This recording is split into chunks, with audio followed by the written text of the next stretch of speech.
You are now listening to the Q&E Podcast. Is this what you want? Huh? Is this what you want? Well, come and get it, goddammit! What's up, everybody? You're listening to the Q&E Podcast. You're here with your boy Q Hicks right now. I got Edgar on the other line. Edgar, tell the people what's good. What's up, everybody? Welcome to another episode of the Q&E Podcast. The end of the year is coming, y'all. We done already had our 100th episode. Shout out to everybody who tuned into that. We got Christmas coming up, and then 2021 right around the corner, man. It's been a crazy year. How you feel about the end of the year now that everything damn near over? Man, it can't come soon enough, honestly, bro. Just taking it day by day. But I still want us to be grateful in the time that we have, bro. It's like, because tomorrow ain't promised at the end of the day. I heard a podcast, somebody said that. It's like we look so forward to the next year because this year been hell, but we still got to take every day, bro, and just be happy that we still alive, bro. There's a lot of people with this virus and everything that's been going on, losing so many popular people that we taking days for granted when we should be grateful, man, day by day, man. So I'm still happy that I'm waking up every morning, bro, for sure.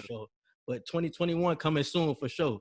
And big year for the Q&E Podcast, man. Yes, sir. Big year. We hitting the first quarter just like a company in the black, you know what I'm saying? We got that mind state. You know, I really look at it as this ain't just a podcast now, this a business. Like this, it's a whole company that we trying to like really get off the ground now. So all you Q&E fiends out there, we appreciate y'all for listening, appreciate y'all for watching.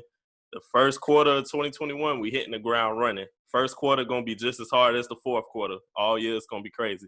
Yes, sir. First off, before we even get into the podcast, definitely want to shout out and prayers to Keontae Johnson. I think he said he's stable at this point, but still prayers out to him. If you don't know Keontae Johnson's situation, he had collapsed on the court in the Florida versus Florida State game. Real scary situation. He was in critical condition. It was reports that he could have died in his first couple of hours in the hospital, but now he's currently in stable condition right now. I think he said he's speaking to his teammates now at this point. So I'm glad to see he's back and recovering, man. It was a real scary situation a couple of days ago. I'm glad he's getting back to health. I was looking for the video on social media for the first couple hours. I found it, bro, and that video was crazy.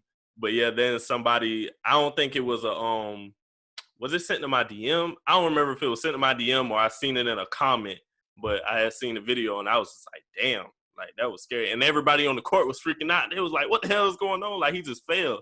Out of nowhere. So it was a crazy sight to see. But like you said, prayers to him and his family. I'm glad to hear that he's talking again. He's being more vocal.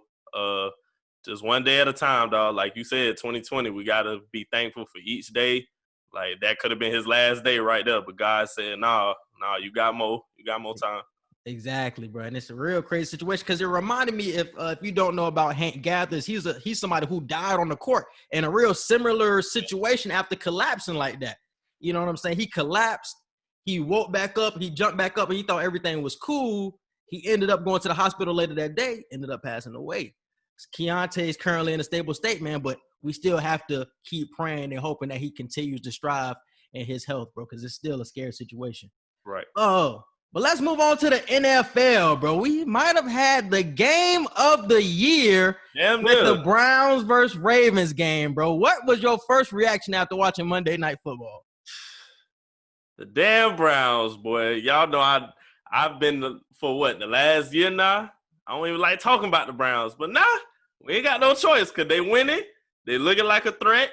I hate it, but hey, it's the Browns. Why you hate it, though? Like, it's the Browns. This should be a joyful moment. It's a good moment for the NFL. They're not my team. For the NFL. They're not my team, so I'm not joyous about it. I ain't hating on it, but I ain't, like, happy like the rest of NFL fans. I'm like, they're the Browns. At the end of the day, they're the Browns. Until this is consistent, I ain't gonna. But you should be happy because they've been trashed for so long. It's just like, wow, they're finally good again. I'll give them the respect for that. But I ain't happy. I ain't gonna use the word happy. I'll give them the respect. All right, so what was your first reaction? I was just like, damn. First off, I didn't expect both teams to have 40-plus points. That was definitely not in my mind at all. Where was the defense the whole game? That's what I really thought it was going to be a defensive game, and look what happened. At first, I just thought, man, they just throwing haymakers. I'm thinking maybe it's good defense on both sides, and both teams was really going blow for blow. But I was like, nah, as the game went on, I'm like, this is just a really non-defensive game. Shout out to Lamar Jackson, though. I feel like he showed everybody that, hey, I'm still here. And I've been the one to say that throughout the season. I felt like a lot of teams figured him out, and he needed to get over that hump. I won't necessarily say this game he got over. I was about to say, I wouldn't say this game is what caused the doubt to stop. This was his game to remind everybody, hey, I'm still here. Our record isn't good. We don't got Super Bowl hopes, but I'm still LJ8, and we going to have a good season next year. I just wanted to make sure y'all still know who I was. So what story do you believe? I want to talk about this for a minute. What story do you believe about the Lamar Jackson situation, bro? You think he really had cramps? Because I seen him running back to the locker room, bro, and I'm like, nah, you was out for a very long time, bro. I ain't gonna lie. I feel like he actually had cramps. Because if he did it, he wouldn't be laughing with he had to take a shit jokes the way he would. I feel like him actually laughing with it and being like, dog, I did not have to take a shit. When he said I didn't pull a Paul Pierce, I'm like, okay. He pulled a Paul Pierce. That wasn't know what was going on. Because if he did, he wouldn't have said that. If he did, he'd have been like, I just had cramps, blah, blah, blah. But the fact that he literally said, I did not do that, I believe him. I believe him. That was funny as hell, bro. Because it's funny because I didn't even watch the whole game. I watched the first half, but I didn't see the second half when he went out and things like that, and Trace McSorley had came in for him. So I didn't know any of that situation. I come on Twitter after the game, I see this nigga getting clowned. I'm like, what's going on? Then I see the video of him running to the locker room. I'm like, he had to take a shit. I can say he got that badass little kid run in him, bro. Like he had to take a shit. But he came back in the fourth quarter. He performed. He threw a 44-yard touchdown pass to Marquise Brown. I think that was the game winner at the end. But I want to give a huge shout out to Baker Mayfield. Like I said, earlier in the season, we were questioning if this man will be there next year, and he's performing. 5 touchdowns last week and another good week. It's like, bruh, is the Lamar Jackson Baker Mayfield rivalry the next great one? I ain't gonna call it a rivalry yet. I ain't gonna say that. We haven't seen spectacular play from both quarterbacks yet enough to give it the term rivalry. No matter which team wins, it's like it's never they both play a great game type situation. But like you with see Peyton, it as a future thing. No, I don't see that yet. I don't see it yet. I don't think this was a game where I could be like, hey, this is a rivalry. Because with Peyton and Tom, it was like no matter what team won, they both were going to play lights out. But I don't see that with LJ and Baker yet. I just don't see it yet. Mm-hmm. See, I feel that. Because when I put that for 2-hour Wednesday, that's exactly what I thought. I thought of it immediately. When I think of great rivalries, that's immediately what I think of is Peyton and Tom Brady. And this, right. I just can't see that at all with those two at all, bro. So do you think the Ravens are back on track, though? I think they're currently 8-5. It looks like they're tied with the Dolphins for the 7th seed right now. Do you think they're back on track to eventually get the playoff spot in the AFC? I think they're on track to get a playoff spot, but I don't see anything past a first-round playoff game, honestly. If they do, then that's great, but I personally don't see it. I think it's just too late in the season to try and get on track when everybody else has already been on track for the past 2-3 weeks, thinking postseason-wise. But for everybody ain't on track. You know what I'm saying? The Steelers ain't on track. Well, I mean, they on playoff track. We already know, like, they going to win 1 or 2 playoff games. I don't see them going to the Super Bowl. I still got Kansas City going. But I ain't worried about the Steelers getting to the playoffs and performing well. I ain't worried about the Bills performing well. Even the Browns, like, I'm not worried about them performing well. The Ravens are a team in the AFC where I'm like, hey, if they get there, I don't even know if they'll perform well if they get there. So I think they got the ball rolling just a little bit too late. Yeah, I don't believe in the Ravens at all, but all that hope is gone. And the top of the AFC is stout, bro. You got the Chiefs, the Bills playing like somebody now. I'm not believing in the Chiefs, but they're playing way better than the beginning of the season, bro. They're starting to look like a real good team at this point. So I do have to admit that, bro. And let's move on to that game, actually. Let's move on to that game. Steelers versus Bills. Josh Allen showed his ass. Stephon Diggs showed his ass. Steelers. I think it's confirmed at this point, to me at least, that they're pretenders, bro. The pretender tag is confirmed. I don't think they're pretenders. I feel like what happened was we can't slight Buffalo with this win because Buffalo is a for real. No. Buffalo dominated, but yeah. I think it's one team is ascending and another team is descending. I think that's what we seen on Sunday night. Okay, I'll give you that. I feel like the Steelers are descending right now, but that game against the Bills, I feel like even if they were still undefeated going into that game, that was a game where, like, hey, we can't be surprised if they lose because of what STEFON Diggs and Josh Allen have been doing this season. So I feel like I'm not giving them an excuse for getting that loss, but I look at it as, hey, after they lost to Washington and they had to play Buffalo right after, I'm like, hey, I won't be surprised if they lose 2 in a row. I didn't pick them to lose 2 in a row, but I can't be surprised at Buffalo. Come on, bro. And we got to start looking at Big Ben at one point. It's like we don't want to talk about Big Ben. We know he old or whatever, but he's not getting any criticism for any of these losses in the past few weeks. And they haven't been playing well for a little minute. They just lost their last 2 games, but for the past 4-5 weeks, they really haven't been playing well. They just been skating by. And Big Ben getting no criticism it's cool. So we got to start looking at Big Ben because he is not performing on the field, bro. He is the reason. And the defense isn't playing as well, but they're still holding teams down enough for you to at least stay in the game. But it's the offense, bro. The offense can't get anything moving at all. And we just talked about it before. They don't have any star receivers, but all of their receivers are productive. So you should be making something shake with those receivers, bro. So Big Ben, washed? I think so. I thought he was washed a couple seasons ago, but I think he's really washed now, bro. I don't think he's necessarily playing washed. Is he underperforming? Yes. I don't know. I just don't see him playing absolutely terrible. There's room for He's not playing terrible like he throwing the game away, but it's just like, damn, bro. That's why I can't give him the wash tag yet. I can't give him. It's like, man, because at the beginning of the season, I don't know what it is with older quarterbacks. Older quarterbacks, Drew Brees is the same way. In the beginning of the season, they play great. They play great in the beginning of the season, but when all the hits start to accumulate, when all the sacks and all that start to pile up, they start going downhill. Drew Brees shows it a lot.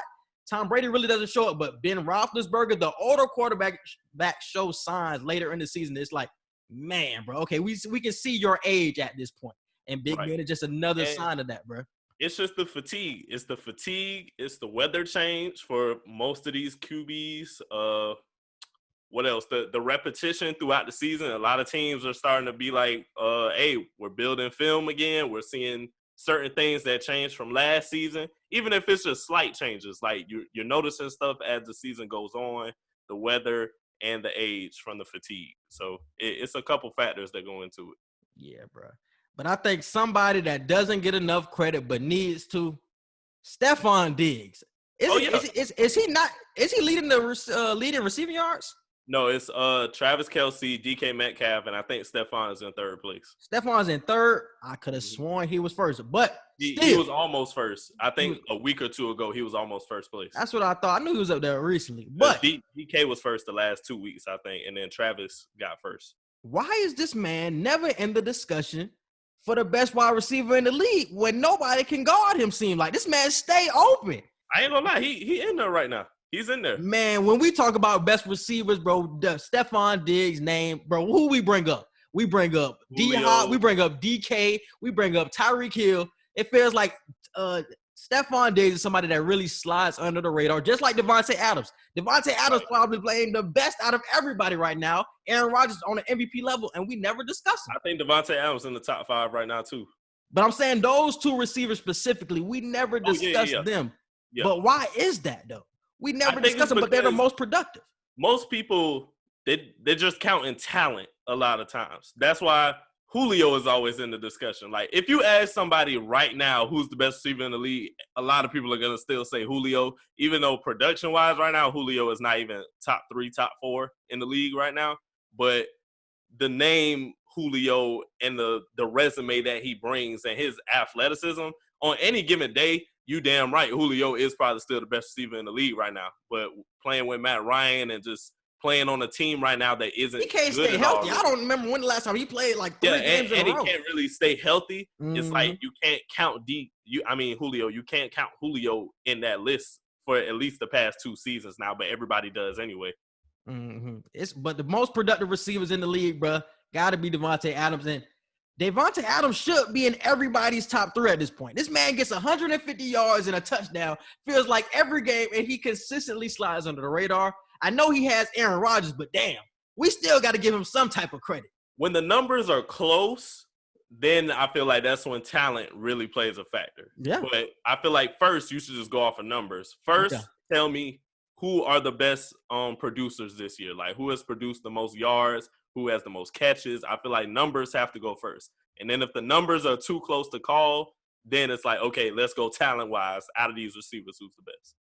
Man, we gotta start showing respect to the smaller receivers getting no names, bro. Stephon Diggs, Devontae Adams, the Keenan Allens, the ones that always slide under the radar, but are the most productive. We got to get them some more credit, bro. I don't think I really like Keenan Allen. I don't think Keenan Allen will ever be top 5, like just because he's the same way as Stephon. He's not as crisp with his route running. That's but his route running is top tier though, and he stays open. It's top tier, but the yards he'll never catch. He'll never be in the conversation because yards will never. He's more of a possession receiver, so he's not gonna pick up yards after the catch shit like that. Exactly. But if we're just talking about like route running talent, oh yeah, he top tier off rip. Bro, we gotta stop looking at the talent, bro. We gotta open our eyes. We gotta move past that. Because I think he said something about that when they came out with the NFL's top 100 players. Yeah, because he said, why y'all keep messing with my rating when I'm one of the best receivers? They can't guard me. They put him so low. I forgot what number they put him at, but he was pissed at whatever number he was at. He was like, bro, I run routes better than like over half of the receivers in the league. Like, nobody can keep up with me. Nobody can really guard me if we're being serious. I was like, hey, he ain't wrong. So what would you put Stephon Diggs right now in the wide receiver conversation? Stephon Diggs right now, I got DK at number 1. I got Tyreek at number 2. I wouldn't be mad if you put Stephon at number 3. I'll probably put Devontae Adams at number 3. And people we not talking about, we're not even talking about Michael Thomas. Funny as hell. When bro had the most catches last year, was the top receiver last year. He's not even in anybody's top 5 at this point, but he's still producing too. Once again, he's not the most talented receiver, but once again, the producing. He can't be stopped. He does the same routes, but he can't be stopped, bro. There's so many good receivers in the league, bro, and they keep coming in. The Justin Jeffersons. Next year is going to be Jamar Chase and Rashad Bateman. The receiver crop these days is crazy, bro. Everybody feels like they're elite. Boy. Chase going to be different. I'm telling you right now. Bro. The way Justin Jefferson playing right now, I know Chase finna come in and snap. And Chase was better than him. Exactly. And Chase was better than him. Oh, whoever gets Jamar Chase, y'all got a talent. And y'all better use him. And I feel like it's going to be the Eagles. And they're going to fuck him up somehow. I don't know, bro. I don't know. It's just hey, let's knock on wood. Let's knock on wood for that. Yeah, knock on wood for Jamar Chase. I don't give a damn about the Eagles, but for Jamar Chase, yeah. All right, bro. Let's move on to the Eagles versus the Saints game, man. Eagles pulled off an impressive upset, something that I did not see coming. Oh my! What was the score? The score was they beat by like 10. It was closer than I thought it would be. You can keep going. I'll look up the score. Yeah, bro. But I know Jalen Hurts, he did his thing. Miles Sanders was getting loose on a couple of big plays. Do you think Hurts is the guy for the Eagles moving forward? It was 24-21. That's why I was like, the nah, because it was 24-14, but they scored that touchdown at the end. Yeah. When Hurts fumbled. Yeah. Hurts fumbled at the end because they could have sealed the game. So it was really a 10-point game most of the time. Well, yeah. But do you think Hurts is the guy after what you've seen on Sunday night? Honestly, yeah, because a few weeks ago, I was one of the people saying, look, just take Wentz out because he's playing trash as hell at this point. I don't give a damn what his contract say. Right now, he playing trash. Sit him on the bench. Give Hurts a chance. Since y'all playoff hopes, Super Bowl not even in the brain stem at this point, and playoff hopes ain't even in your memory right now. So just put Hurts in. Give him reps. Give him a chance to say, hey, I know what it feels like to be a starter in the NFL. And when they finally sat Wentz down and let Hurts get his first official start against a solid team in the Saints. A great defense. Literally, damn near the best. One of the top 3 teams damn near in the league, if you want to be honest. He performed his ass off. He did great. He had 130 rushing yards. 130 passing yards. And what? About 100 rushing yards too. And bro was getting loose. It's so funny because with the Philadelphia situation, they really only made him a starter for 1 week. It's not like they said he's the starter for the rest of the season. So This was really a trial type of game. It's like, and he had to go against one of the best defenses. So if he would have shrunk under the pressure, they would have put Carson Wentz in the next week and act like Jalen Hurts ain't even that guy. Right. But he performed against one of the best defenses. I think that should have at least got him enough to say, oh, he the starter for the rest of the year. But that's how you know they really want to get Wentz back in there. They But really, I ain't gonna lie. It's a week-to-week basis how they treating Hurts right now. Did you see the side eye? The video of Doug Peterson side eyeing Carson Wentz when Man. I think it was after it was either after a successful drive or it was after Hurts got a touchdown or something. It's a video of Doug Peterson looking at Carson Wentz on the sideline, like side eyeing him, like hey, he was mad at him or something. No, he was side eyeing him like, "Hey, your job at risk, my boy. Oh, your job is at risk, my guy." Yeah, but I keep hearing people say he's not gonna get traded because of this contract. So I don't know what's the situation. Remember, I told you that it's too much money invested in Wentz. They can't trade him. You're either just gonna have to let him be. It's the NFL, bro. I wouldn't say can't to anything, bro. I wouldn't say can't to anything. Well, right now, with the way the Eagles' salary cap is, and from the articles I've been reading from like the Philadelphia News and stuff like that, they can't really trade him and get anything for him. They could trade him, but they ain't gonna get shit for him. So I don't think they will put themselves in that type of situation. So if Hurts keeps performing like this, and like I said, one of the best defenses. So if Hurts keeps performing like this, are you gonna force Carson Wentz back into the starting position because he's the starter? No. Because he's getting paid his money? But it sounds like you would have to at that point if you can't trade him. For the It rest sounds like you have to. For the rest of the 2020 season, and it's what, like 3-4 games left? Yeah. Jalen Hurts has to start the rest of the season based off of what we've seen on Sunday night. Mm-hmm. He has to start for the rest of the season. Now, next year. But that's what I'm saying. So just example, if Jalen Hurts keeps performing like he did, had a great game on Sunday, except for the fumble, had a great game. If he keeps performing like this and getting you W's against good teams, you can't say, Jalen Hurts, you're not the quarterback next year. You can't. Or I feel like you can't, though. I feel like you can't. You shouldn't. They shouldn't, but they can. I'm not going to say they can't, but they shouldn't. Carson Wentz, 9 times out of 10, will be the starter again at the start of next season. No matter how he plays, Here's the situation that Jalen Hurts is in right now. It's a little bit different because injury-wise and stuff like that. But he's low-key in a Nick Foles position. When Carson Wentz got out, granted, Carson Wentz was out due to injury, not because of playing trash. Exactly, yeah. But either way, Carson Wentz had to come out, and Nick Foles had to come in. And what did Nick Foles do for the rest of that season? He performed and he did what he had to do. That's the same situation that we're in right now with Jalen Hurts. Jalen Hurts is like, hey, everybody's like, he's doing what Carson Wentz should have been doing. So automatically you have to think he has to start for the rest of the season. Now, when the next season comes, we're going to put Carson Wentz back, and we're going to give him another chance to be the starter. As soon as he messes up, it could be the 3rd game of the season. As soon as Wentz messes up, you got to throw Hurts in because we know what he can do when he starts. But if I'm Jalen Hurts, I'm pissed as hell. I done perform like this the whole rest of the season. Like I said, if he performs well the next 3-4 games. If he performs well, and I go into the next season, I'm not the starter, but I'm sitting behind him, who looked like a scrub the whole season. Come on, now I'm gonna ask for a trade at that point. I wouldn't, just off of the fact that the more you continue to play well and the positive film that you build up, you would have to trade him. No, here's what I think.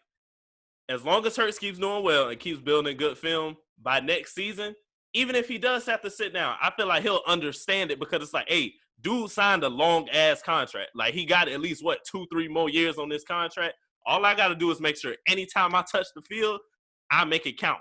As long as that keeps happening, he going to be gone by the end of his contract. And I'll still be getting good playing time. But that's 3-4 years down the line. It's like, man, time's ticking. But you know he going to keep touching the field, though, bro. That's what I'm saying. It's not like so why would I want to stay there? It's not like Wentz just going to magically get better. Same thing with Jordan Love. Jordan Love's just going to be sitting. That's a completely different situation. Jordan Love isn't even playing. And no. And Aaron Rodgers is a Hall of Famer, and he's playing MVP football. But regardless, each player, Jordan Love and Jalen Hurts, are both sitting. We both know they can play, but they're both sitting right now. Even though the situations are totally different. They're totally different. That's what I'm saying. It don't make sense. It's totally different. But we both know they're going to perform when they touch the field, regardless. No, bro. That's 2 different scenarios, bro. It's 2 we different We know why Jordan Love isn't playing. It's because he's behind Aaron Rodgers. Carson Wentz is not him. But we know why Jalen Hurts isn't going to be starting, because the contract situation of Carson Wentz is really his contract. That's the only reason Carson Wentz will be starting next season and not Jalen Hurts.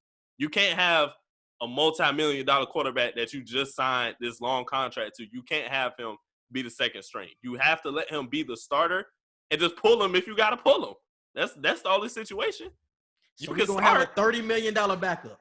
You can start all the hell you want, but I'm going to pull you if I need to pull you. And that's the attitude that they need to have. So that's what you're telling me then. We're going to have a $30 million backup. Yeah. That's what it has to be right now. That's what I'm not saying. That's what I feel like something would have to give, bro. Something would have to give because if they got salary cap money out the ass, unless they got cap money out the ass, I don't see no trade happening. Bro, something would have to give, bro. One of them, they both can't be in the same locker room next season. Because I feel like Carson Wentz isn't playing the same way or the way that he should be playing. It's because he's looking over his shoulder. That could be a reason why he isn't performing. So maybe he doesn't fall under the pressure. That's what I'm saying. They both. So if we do the same thing again next season, Carson Wentz isn't going to play well again next season. But you're going to have a $30 million backup. Why would you want that if you're Philadelphia? Either trade Hurts or trade Wentz. One of them has to go. I can't see both of them back. Well, you can't trade Hurts. You can't trade Hurts. I mean, you can't trade Wentz. You would have if you can't trade Wentz, because I'm just thinking from a fan perspective. The fans, like I said, this is if Jalen Hurts continues to play well. The fan base will be screaming for you to play Jalen Hurts because they see how he ended the season. They're not going to want to go back to Wentz after what they've seen from Hurts. They understand the salary cap and all that. So something like a $30 million backup, something would have to give. One of them would have to get traded. That's what I'm telling you, bro. Make Carson Wentz the starter for next season. As soon as you see that he having any type of shit play, pull him out. And like you said, the crowd will be automatically screaming for Jalen Hurts anyway. Put Jalen Hurts right in. As long as Jalen Hurts play well, he could start for the rest of the season. That's all you have. That if you're the Philadelphia Eagles, it just feel like a lose-lose situation, though, bro. It just feel like a lose-lose situation. It really is right now. I mean, money-wise, yeah, it is. That's what I'm saying. Like, it's really a lose-lose situation for Philly, bro. They can't really. But the percentage right at this point, with what I'm talking about, I feel like that percentage of losing is way shorter than the one that you're giving them, trying to figure out a trade. Like, I feel like that losing is way lower. I can't see both of them back there, bro. Because Wentz is just going to do the same thing again next year, and you're going to be clamoring for Hurts when Hurts should just be the starter if he continues to play well.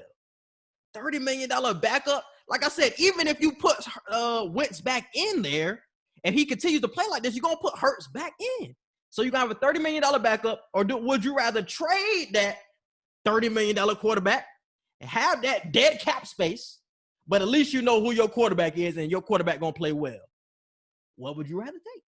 Would you rather mess with Wentz or get Wentz out of the building and ride with Hurts, but just take the dead cap? Just take the dead cap? I don't know how Wentz playing. I'd rather take the dead cap. How he playing, I think I'd rather take the dead cap, bro. Just wait till the offseason. We shall see.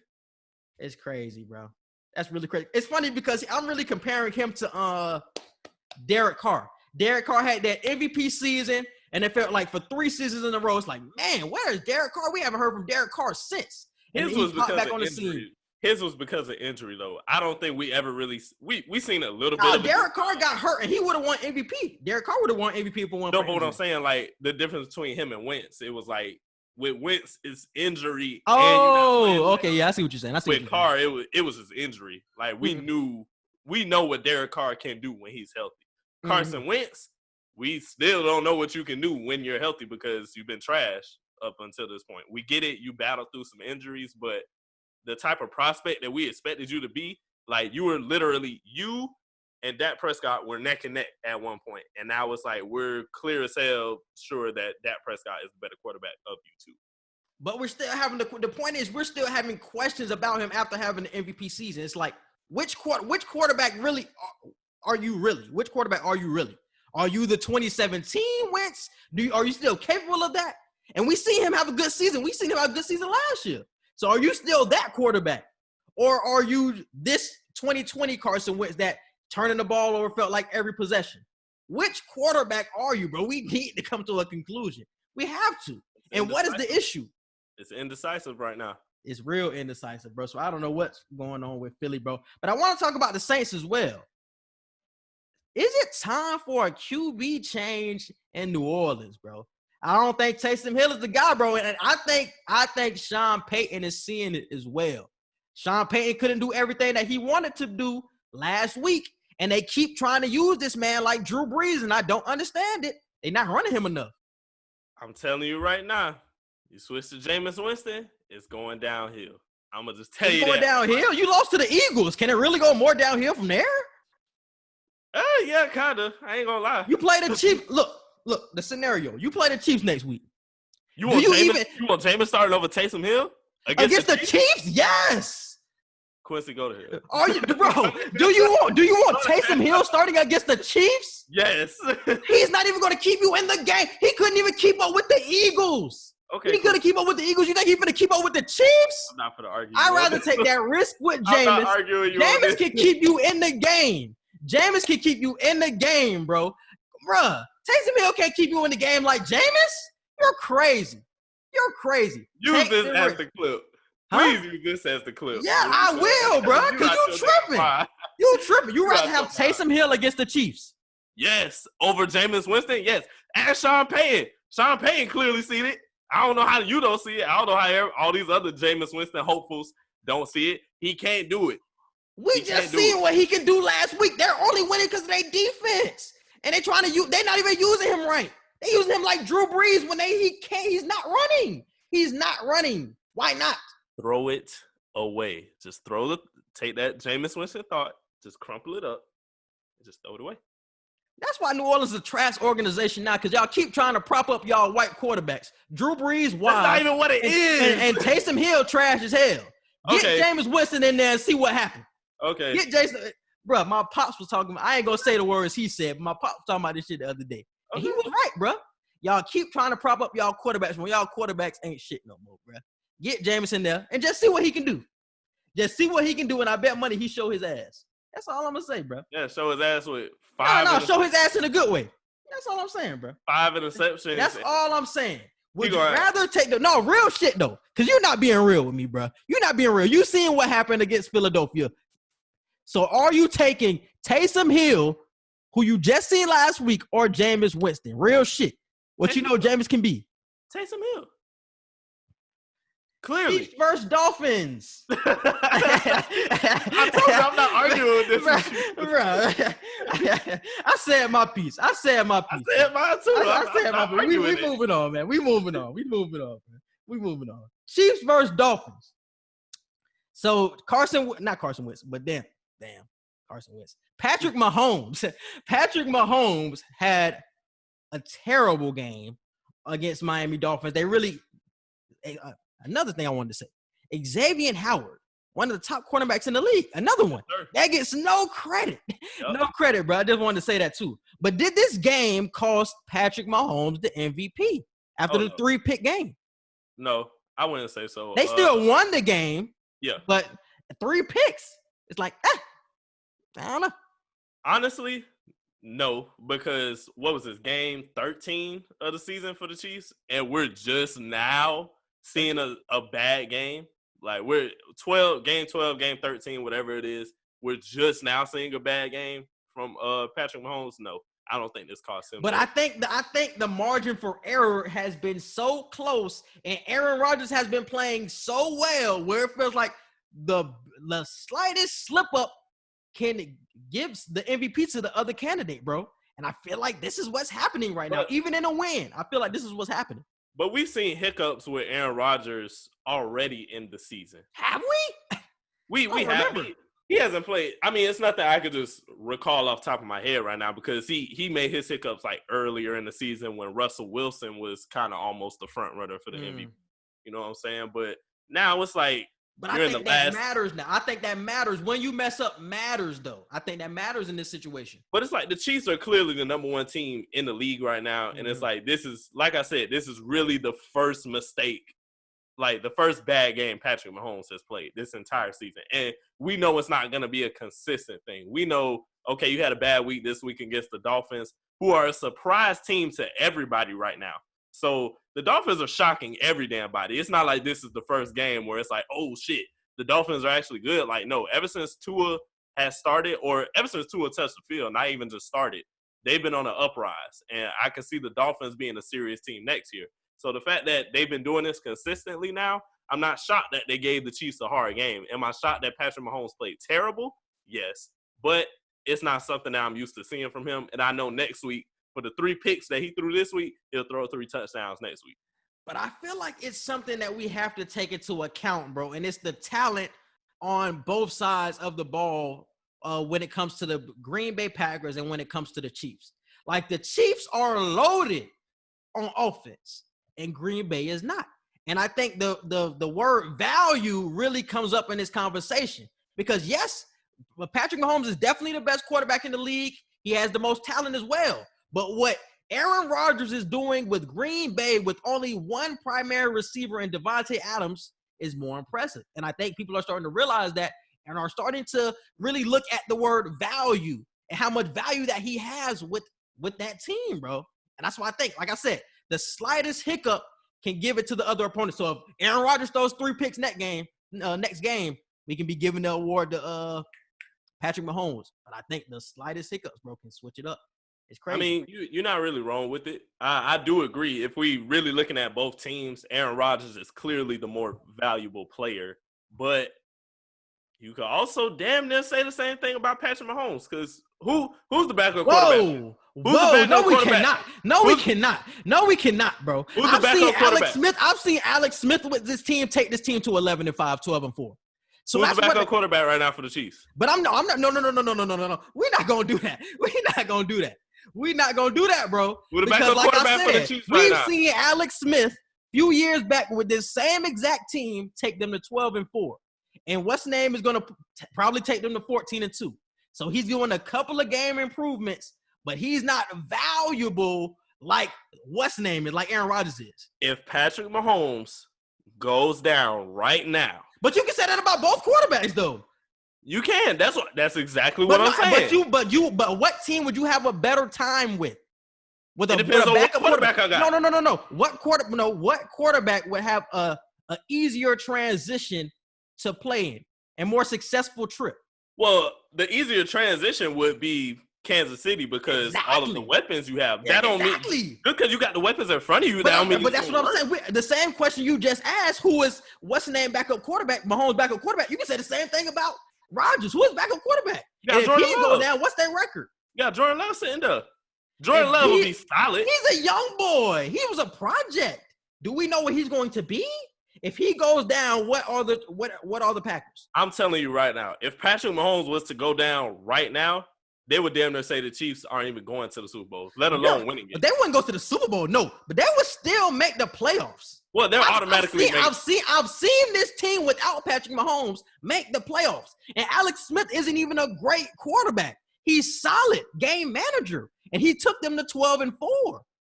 So I don't need to have a Patrick Mahomes to get this team to a playoff game. If you get Aaron Rodgers out of Green Bay, they're not a playoff team. That's how valuable he is to me. That's how valuable. I think it's a difference, bro. I don't know. I see it differently. I feel like Aaron. I side with you on this. I still feel like Aaron Rodgers is the most valuable to his team, but I think we have to start looking at Patrick Mahomes like that too, because like I said, knock on wood, if Patrick Mahomes went down right now, how are we looking at the Chiefs? Yeah, they got all this talent, but if the quarterback ain't right, they're not going to the Super Bowl, but they're still going to the playoffs.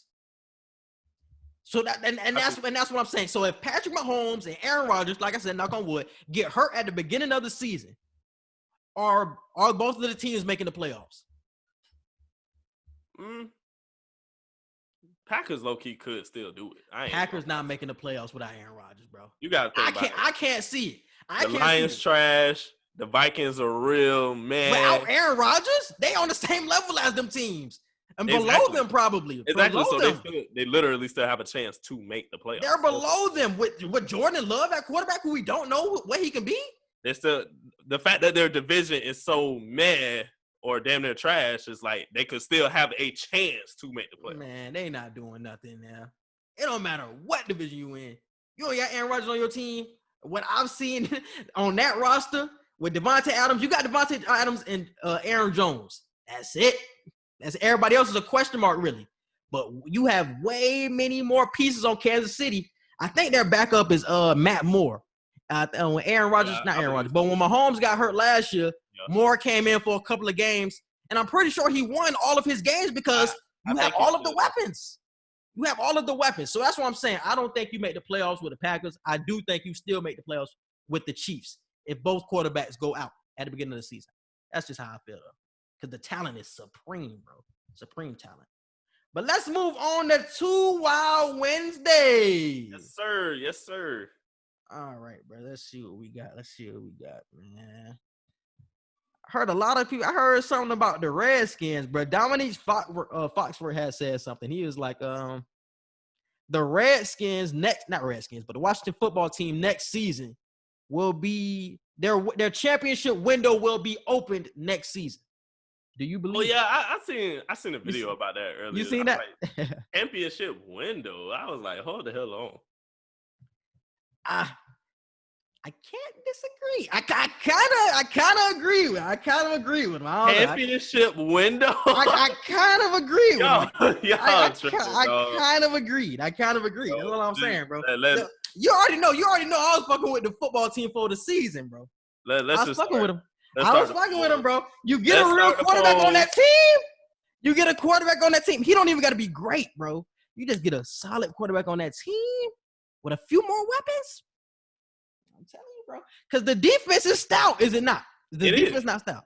They're a top 3 rushing defense. No, they're a top 3 pass defense, I think. And they're a top, 10 rush defense, if I'm not mistaken.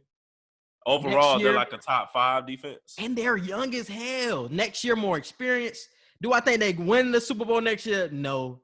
But championship window opening, I agree with what he said. The points he made were valid. That's what I would say. The points he said was valid. All right, bro, for the first one. The Steelers will lose their first game in the playoffs. Too wild or not too wild? Not too wild. I don't see it happening, but it's not too wild to think that based off of the fact that they lost their previous 2 games in a row.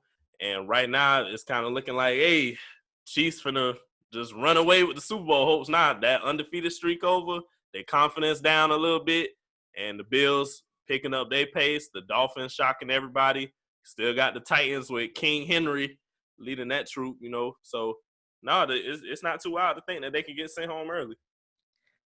Yeah, not too wild. I said it last week. I said this as a bold prediction last week, and then this week everybody jumped on it. So I was like, is it really bold anymore? It's not even bold this week. It's crazy. 1 week can change everything, but definitely not too wild. One game, honestly. One game changed. I said this last week, and it's crazy. But this was 77% not too wild. Okay. Travis Kelce will win Offensive Player of the Year. Too wild or not too wild? Not too wild. He can go down in history as the first tight end to lead the league in receiving yards. So that can get you the award right there. That's crazy. I think he's going to get it, too. I definitely think he's going to get it. Not too wild. 81% not too wild. The Bills are the AFC's best team. Too wild or not too wild? Too wild. It's the Chiefs. No question. It's the Chiefs.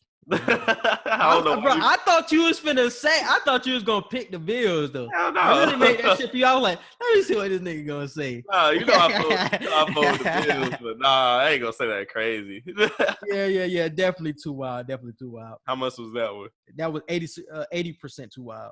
Who the hell said too? A lot of Bills fans. A Bills fan definitely liked this junk. I remember seeing that. Baker and Lamar will be the next great rivalry in the NFL. Too wild or not too wild? Too wild. I don't see it right now. I know what we seen on Sunday was great. That was good. That was the first time we actually seen them both play well against each other. So that was good to see, but I don't see it yet.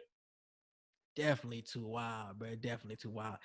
It's funny because when this vote started out, this was not too wild by a lot. I was like, whoa, y'all really think this? Exactly. It was like that for a couple hours. Yeah. And then it finally became too wild. I was like, okay. People started coming to their senses now. But definitely too wild, bro. Definitely too wild. Like you just said, this is the first time they both played well together. So we have to see them play well together. But when I think of great rivalries, Tom Brady, Manning, got to be on that type of tier, bro, to be a great rivalry. But this is what I will say. Will it be a great AFC North rivalry? Oh, well, yeah. They're in the same division, so yeah. Because I was like, it's usually the Steelers and the Ravens being the great rivalry.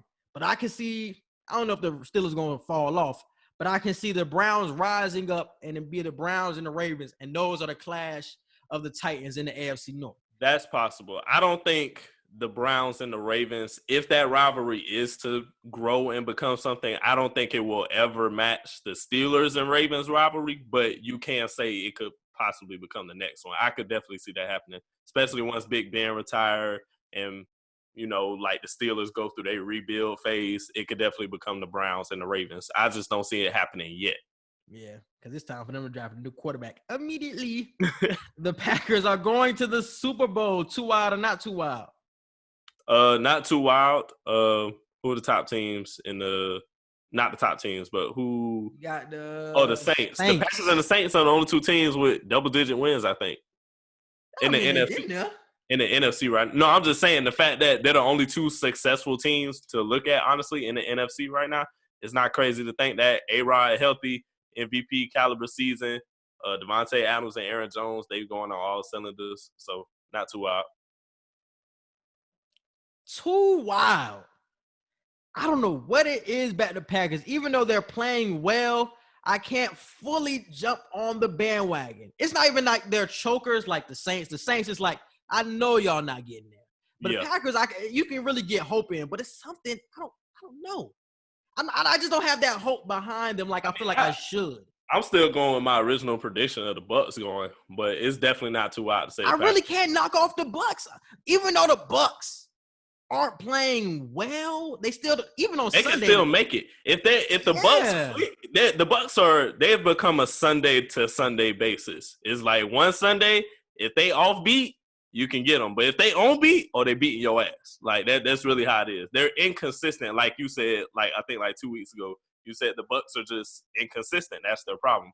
They're not lacking talent. They're not lacking coaching. It's just one week they can drop a 28 to 35 point game, and then the next week they lose by 10 to 12 points or something like that. I feel like this is the season. Excuse me. I feel like this is the season where a wild card kid can get to the Super Bowl. And I feel like this will be a season where a wild card gets to the Super Bowl. Because I just don't believe in the Saints. And like I said, it's something about the Packers I just don't know about. That's why I told you before. The Saints fans always make fun of Bucs fans because only thing they can make fun of us for is we just get sent home first. Y'all get sent home too. We just get sent home first. Yeah. That's it. They're just holding that over our heads. Yeah, trash ass Bucs fans. They hold watching TV. Where y'all be at? But before first Sunday of February, where y'all be at? Hell yeah, man. It's crazy, bro. I don't know, bro. Like I said, it could be the Seahawks, bro, the Bucs. I don't know, bro. It's really up in the air. Not gonna lie, I got it's not even a bold take. Seahawks, I don't look at them Super Bowl anymore at all this season. I've just been seeing too much of a downhill trend at this point. I don't know who it can be at the NFC then. Packers, Bucs. I'm gonna keep the Saints up there. Rams. Rams, they definitely shocking everybody right now.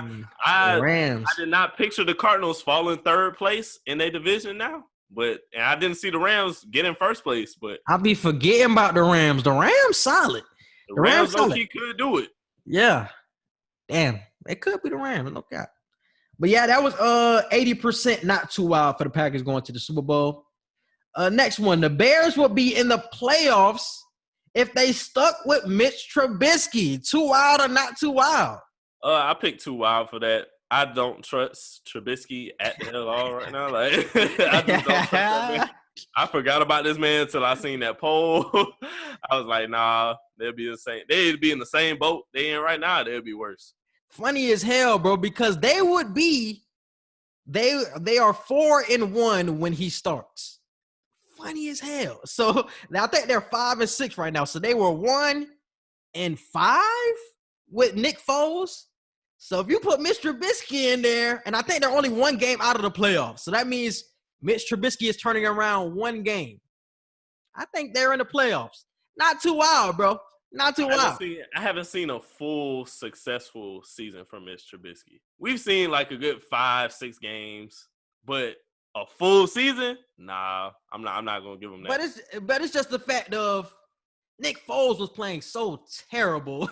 It's like, how can you play worse than this? I feel He could have played worse than that. The question is warranted. No.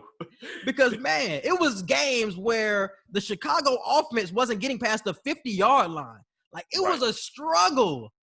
Like, they were on Monday night a couple of times, and I was watching them. It was a struggle with Nick Foles. So I was like, man, Mitch Trubisky couldn't have been worse. So I put not too wild for that one, man. 56%. They honestly still have a chance to get in, surprisingly. They've been playing terrible. Next one. Travis KELCE will be an all-time top 3 tight end by the end of his career. Too wild or not too wild? Not too wild. I feel like the pace that he's on right now, he's the first tight end, I believe, to have his first 5 seasons with over 1,000 yards, if I'm not mistaken. So the fact that he's just on such hell of a pace right now, and he's about to be the first tight end to lead the league in receiving yards for a season, I just feel like it's inevitable at this point, because I think he's 8th, I think, right now on the list, and the next couple names ahead of him are only like 200 yards, 300 yards, 500 yards ahead of him. So by the end of this season, they got like 3-4 games of regular season and then the playoffs. He can definitely jump up almost 400 more yards by the end of the season and jump up to like a top 6, top 7 seed right now. So what is my top 3 tight ends? I would have Gronk, Tony G. My third is kind of missing. Antonio Gates was my third. Mm-hmm. Could have had Shannon Sharp. Shannon Sharp, there's another one you kicking out. My top 3. I could put KELCE above them. So I'll put not too out. My top 3 right now is Tony Gonzalez, Shannon Sharp, and Gronk. And then right behind them would probably be Antonio Gates. You can definitely – I know for a fact Travis KELCE would be better than Antonio Gates. Yeah. And he'll be better than Shannon Sharp, too. He just wouldn't have the rings. Yeah, that's probably what it'll be. Mm-hmm. So he could definitely be top 3, though. Not too wild. He can definitely be top 3. But will he be number 1? I was hearing people say he can be number 1. I don't see number 1. I honestly don't see anybody catching. Though. He got the stats to be number 1. I don't know. I don't see nobody being better than Tony, bro. Tony was just different. I got Gronk number 1. If you take the rings away, is Gronk number 1? I mean, I know you can't take the rings away, but if you if I took the rings away, yes, I would still have Gronk number 1. Yes. I don't know. I probably still got Tony. Tony was a dog. Don't get me wrong. And he was playing in a different era too. He definitely top 2. I just don't have him at number 1. Yeah. But yeah. And the argument towards Tony is that he was playing in a different NFL when it wasn't pass happy. Rob Gronkowski was playing in the NFL where they were passing the ball way more. But still, Gronkowski, bro, nigga's a dog. It's like I gotta give it. Because with Tony, it's like you were playing in a league at that point that wasn't pass happy, and you were a tight end, so you really weren't supposed to be getting the ball. Like, not only were wide receivers not getting the ball that much, but passing in general just wasn't the thing to do. So the fact that you had the least likely position to get the ball and they weren't throwing the ball and you still dominated the way you did, that's crazy. But this is the argument against it. The people guarding him weren't as athletic as they are in today's NFL. Oh, yeah, that's true. Today's NFL linebackers can keep up with with tight ends easy. They keep up with tight ends easy now. So Gronk had to go against that when Tony Gonzalez really didn't have to go against that. But Tony Gonzalez was like one of the first to get that type of attention. What happened with Gronk was he was kind of at the tail end of passing not being that much in the game, and he was right there at the forefront of when it did change to that. So he got a little bit of taste of what it was like to be mostly a blocking tight end with a few catches, and he was right there as soon as the league changed. He's like, oh, I get the ball more now. So I feel like if Tony was in the league around that same time frame, like same career length as Gronk, it probably would have been the same thing for him. Bro, you remember when Jimmy Graham used to be in them conversations? What happened to Jimmy Graham? Jimmy Graham was a dog when he was with the Saints, man. Remember when they used to throw Jason Witten in those conversations? Oh yeah. They probably still do. Cowboys fans do. Cowboys fans probably still do. If you look at the records though, Jason receiving yards wise, Yeah, Jason Witten. Tony Romo threw it to him. Felt like every play. He had no choice. Exactly. Actually, no, he did have a choice. Dez, right? Yeah, Dez. Yeah, Dez. He did have a choice, and he still threw it. Yeah. Poor Dez. That's why he was so upset. Bro, didn't he say he was retiring? But I see him play on Monday. Because he was upset about the coronavirus shit. Like, that kept interfering with his play time and all that. So he kind of thought, should I just retire? He didn't say shit. Like, he said, I'm done. He said, I'm quitting. He said, I'm quitting. Like, what he was saying before that, though, it was like the coronavirus shit. And then he said, should I just retire? Shit. Like, man, I see the tweet. That dude said, I'm done. I'm quitting the NFL now. I was like, all right. I was like, cool. I was like, he wasn't really playing anyway. Then I see him on Monday night. I'm like, wow, I thought he quit. Like, what's going on? Weird situation. But all right, bro. Moving on. The Washington football team will be a playoff threat in the 2021 season. Too wild or not too wild? Not too wild. Y'all tripping when y'all saying playoff windows open? I mean, championship windows opening? No, but definitely a deep playoff threat for sure. They got Riverboat. They got Riverboat Ron. What the hell ever. Whoa, don't disrespect my coach. Now, that's still my coach. Don't disrespect my coach. I like Ron, but it's like he can lead the division next year for sure. He could definitely get them to the playoffs. Right now, though, I don't see next season playoff championship window. No. You said playoff threat. Playoff threat, yes. Oh, yeah. I mean, like, getting in the playoffs and actually being a threat in the playoffs. I think they're going to be a playoff threat this year. They can get there. I don't see them being a threat. Didn't I already say this? They were going to beat somebody in the playoffs? They're they're damn near getting there by default because of the rest of the default. The Giants right there with them. They're getting there by default. With the Giants. They're neck and neck with the Giants. The only reason they're neck and neck with the Giants is because Washington started off terrible. That's the only reason why. They both started off terrible. They both started playing the good now, but they both started off terrible. You're not going to sway. You're not swaying my opinion on it. They're getting there by default. Granted, they are on an upswing, but they're getting there by default. Damn it. All right. They'll lead the division next year, and they'll get to the playoffs, and they'll probably win 1 or 2 playoff games. Not too wild. They will be a playoff threat. The New England played, and that was 57%. Not too wild. 57% too wild. Whoa! How many votes was on that? It was only 7 votes. Damn, for real? I thought it would have been more. People don't care about the skins. People don't care about the skins, bro. I started to peep that. They only vote on the teams they care about. I'm starting to peep that now. Yeah, I'm peeping that too. The New England Patriots will not appear in another Super Bowl during the Belichick era. Too wild or not too wild? Not too wild. I feel like you're wild. Bill Belichick is 68. By the time let's be honest, by the time the New England Patriots are like real, when is he retiring? He's not going to retire. By the time the Patriots will die on the field, both threats, I feel like he'll probably retire by then. He's dying on the field. I cannot see Bill Belichick doing anything else. I can't see Belichick doing anything else, bro. He will be 90 years old coaching the New England Patriots. I promise you. And, bro, because the owner's not going to fire him. He would have to retire. Yeah, he'll retire. He will have to retire. Belichick ain't getting fired. What can you see Bill Belichick doing other than coaching? Living life. The hell? What life? His life has been football for 50 years. This dude been doing this since he was 18. The man has a dog. I didn't even notice his man son. It's funny because his son is a coach with him. So it's like, bro, I'm bonding with my son while coaching. It's like, why do I want to leave this? Because he's grooming him. Grooming him for what? To be the next coach. What are you talking about? You think it's a coincidence? Josh McDaniels was going to be the next coach? It's either going to be McDaniels or his son. And we all know for a fact that either situation is going to be good. So if Belichick leaves, it's going to be a good situation regardless. You either got McDaniels or you're going to have his son take that position. And if McDaniels takes it, it's going to be his son as the assistant coach. Bill Belichick is going to retire after the next 6 or 7 years. I'm giving him 5 to 6 more years ahead. How old is Bill Belichick? Let me look. 68, bro. He's 68. He's 68. Pete Carroll. He's dying on the field. Like, you gotta listen to what I'm saying. Pete Carroll is 69, and I only give Pete Carroll like maybe 4 or 5 more years. Pete Carroll, I can see going. I can see Pete Carroll doing something else.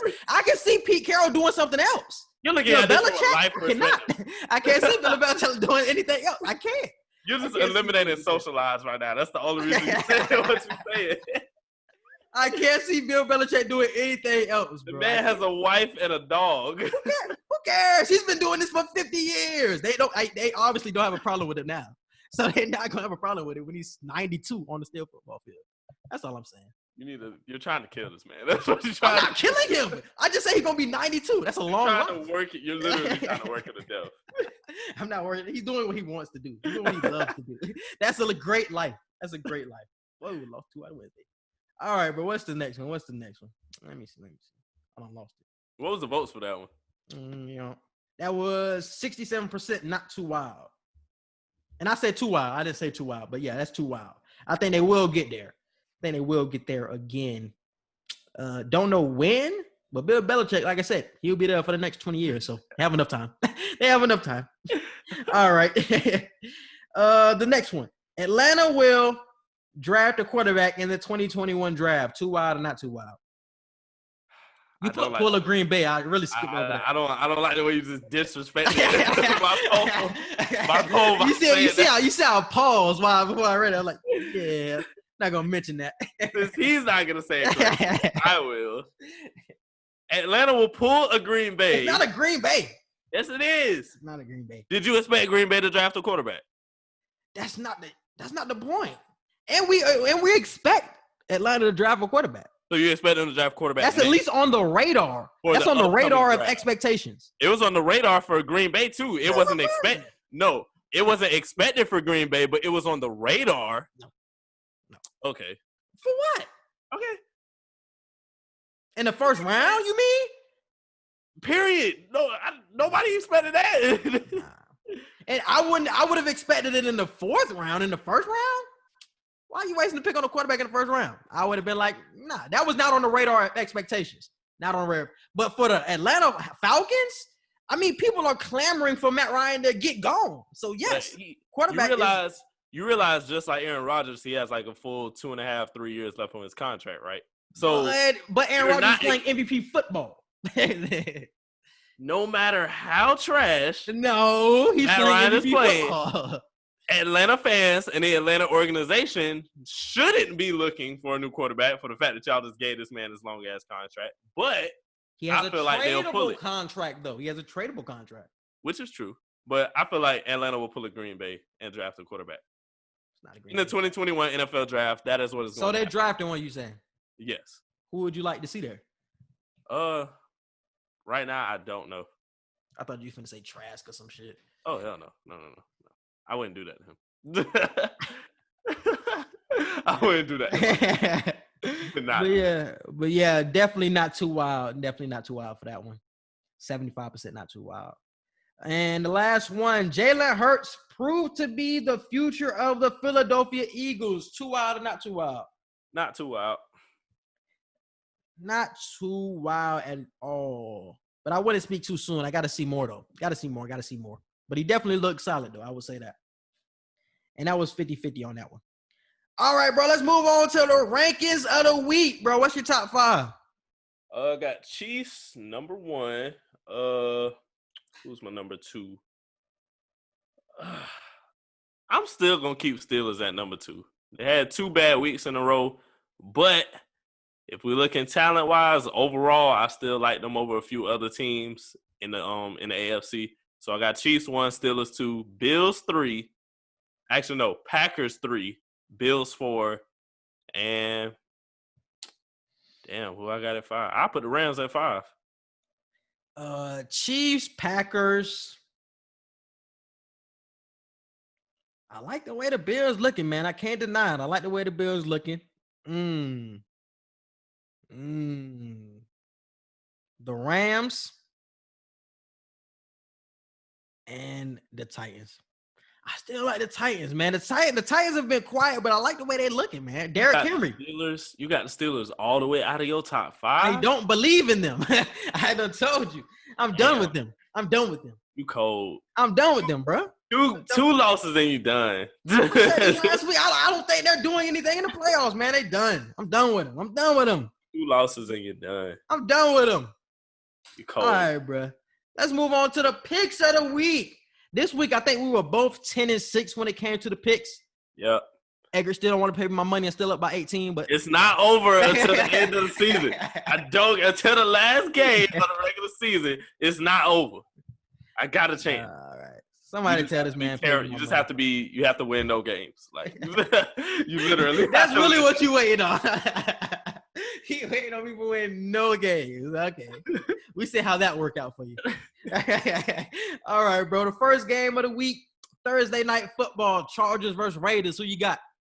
I got the Raiders. Somebody isn't playing for the Raiders tomorrow. Who's not playing?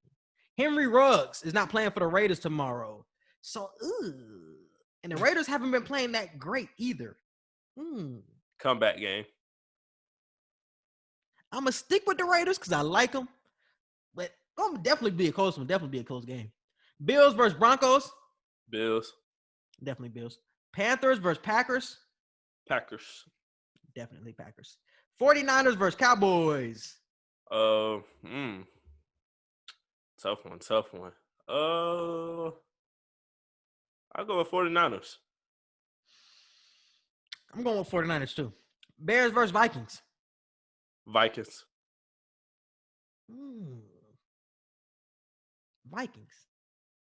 Vikings. Y'all got to let that kicker go though, man.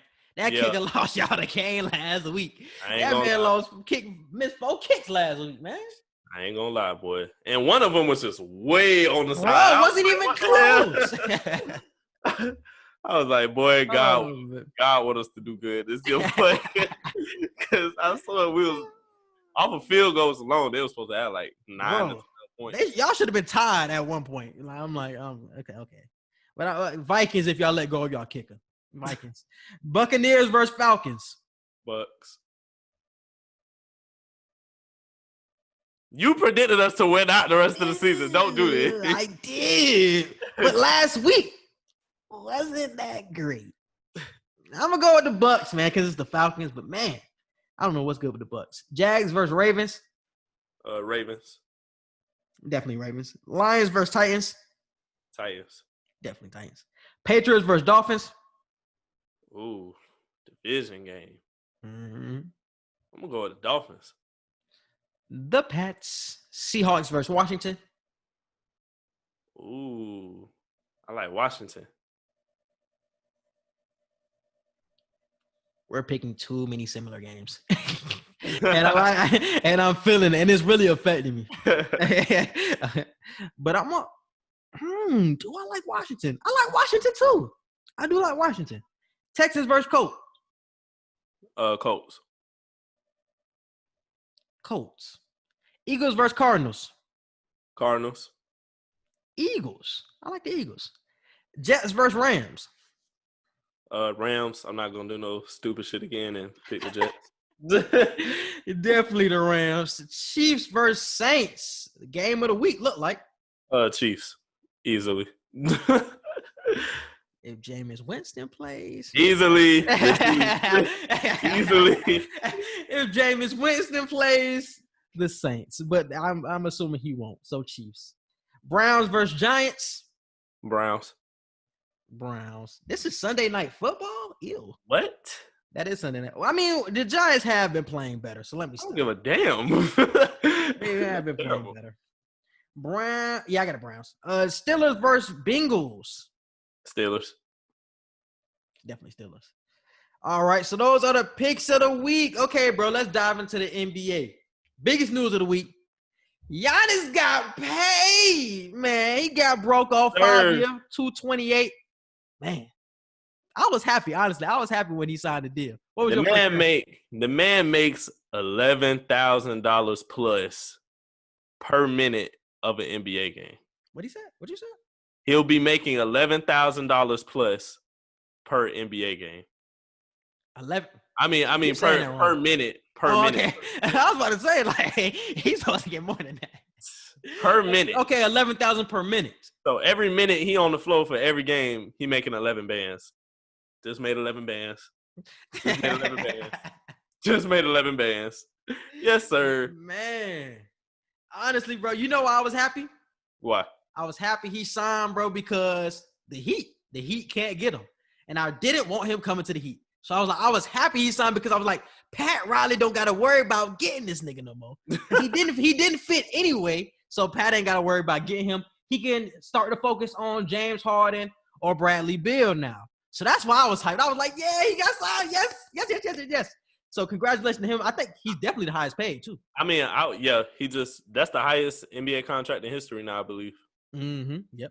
Over Russ and Steph Curry's.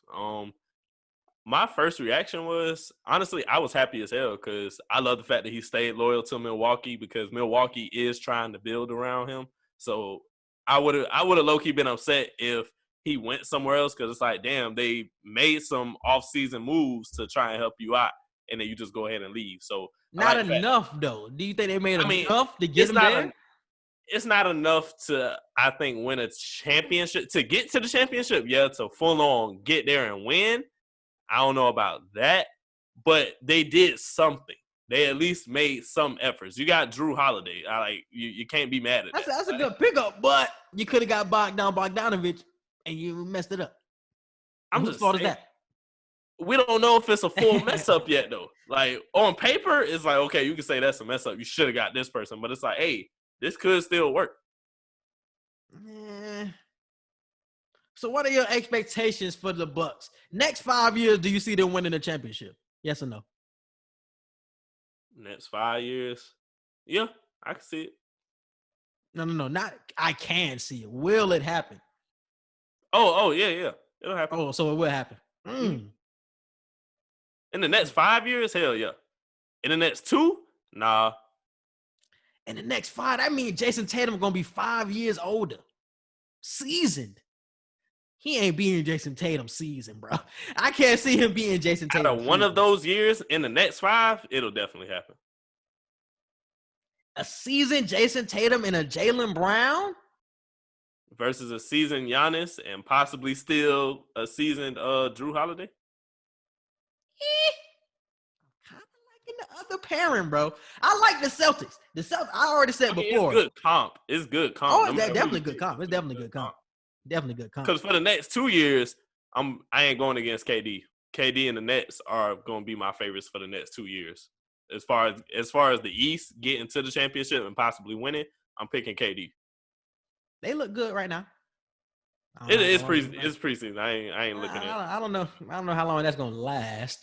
They have a good relationship. I ain't looking at nothing right now. It's preseason. Ain't nobody playing serious. You still got certain people who like worrying about contracts and shit. But you were worried how he was going to look though, because he come back from Achilles. That ain't nothing to. Oh yeah. I was low key kind of worried a little bit. I knew he was gonna be at least 80% Kevin Durant, but he looking pretty solid. He got a lot of spring in his step. I didn't expect to see that right off the bat. But yeah, I feel like him and Kyrie could do something. Now it's just off the court. I'm worried about with Kyrie, like locker room chemistry, what you will or won't say to the media, because he got the whole thing where he don't want to talk to the media at all right now. I think he back talking to them now. Mm-hmm. Yeah, so chemistry wise and locker room shit, but on the court when it's just straight basketball, I can see it working. I can see it, but yeah, that the biggest reason was the Heat. The Heat are getting James Harden and Bradley Beal. Sorry, Tyler Hero, but you're gonna be gone. Sad to see you go, but you're gonna be gone. I feel like they gotta find a way to keep Hero. Any kind of way you can what's keep up what's up with the Heat fans? This is my problem. I love Hero. I told you I loved Hero the moment they drafted him. No. But this is my problem. This is my problem with the Heat fans. Not even with you specifically, but like the Heat fans in general. They think they can give up Duncan Robinson, Nunn, Olynyk, and get somebody like Harden. You have to give up something of value to these teams. And Tyler Hero is that. These delusional Heat fans think they don't have to give up Hero and can get somebody like a Bill or a Harden. Shit is aggravating. But look, this is another reason why I'm aggravated with the Heat fans as well. Because Tyler Hero, Yes, he will be a good player, possible all-star. James Harden is a top 5 player right now, man. Let's stop playing with this man top. I'm tired of it. I'm tired of playing with James Harden top, man. Will Tyler Hero even reach that? No. I don't think so. Top you said, okay, no. So why are we even thinking about it? Where can get somebody who is top 5 for the next 3 to 4 years? Get that man. Get him now. I understand. I just love Hero, bro. I feel like he can me too. I love Hero too. It's not that I don't love Hero, but if you want to get the big time players, if you want to continue to contend, you gotta go for the big dogs. He can be that great ass number 2, boy. That's what I'm saying. Like Tyler Hero will never be top 5 in the league, but he'll be among like Klay Thompson. Klay Thompson is arguably the best secondary player on the team in the league if you want to win healthy. You know what I'm saying? So I feel like Tyler Hero. Why do you think people are so reluctant to give him up when you have somebody like a Harden or a Beal available? Why are we so reluctant? Just looking at the future of the Heat, being that we got so many young pieces now, it's like you're giving away Bam and Hero are the 2 best young pieces. And it's like, damn, we just got them. So it's like you want to give up one of the best young pieces that we got to this growing young core that's actually good. That's how a lot of Heat fans, including myself, are looking at it. I'm thinking short. Granted, it's James Harden, like you said, it's James Harden or Bradley Beal. Both are worth giving up Hero for, but it's just like, damn, if I can find a way to not give up Hero, I will. Yeah, bro. I'm thinking hella short term, so that's just me. That's why I'm not mad giving up Hero or nothing like that. I'm thinking short term. We already had the conversation. Jimmy Butler, time is not long, but man, it's just like, man, Harden right there. But I want to talk about people clowning Harden on the TL yesterday. Boy, they was going crazy yesterday. He wanted to look out of shape, but he's not out of shape. Like, yeah, they were saying that about Luka too. They was like, Luka out of shape, but Luka was still dropping 28 and 12. It's like, he's somebody who doesn't need to be in shape. He moves. He doesn't move that fast. Like, he's that. I wouldn't rely on that though. I feel like try to stay in shape as much as you can. He's gonna get back in shape the more he plays. But I'm saying, like, he's still getting loose still. But Harden look husky. I ain't. Oh yeah, he does.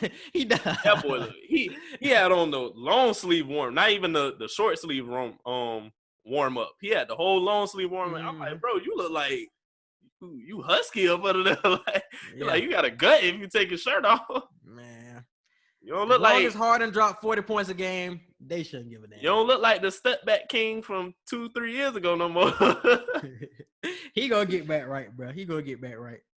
Heard a lot of people clowning, bro. A lot of people was clowning yesterday. And other preseason thought. Steph. A lot of conversation about Steph yesterday. I think he dropped 29 in the preseason game the other day. Was it yesterday? Might have been yesterday. But they say he looking back to form. So what are your expectations for the Warriors, bro? Man, you already know with me. I got the Warriors. Even though Klay out, I still got the Warriors being a playoff team. And I got Steph Curry being a front runner for MVP. He'll be one of the top 2, maybe top 3 candidates for MVP. Who you got winning? I voted Steph on the thing.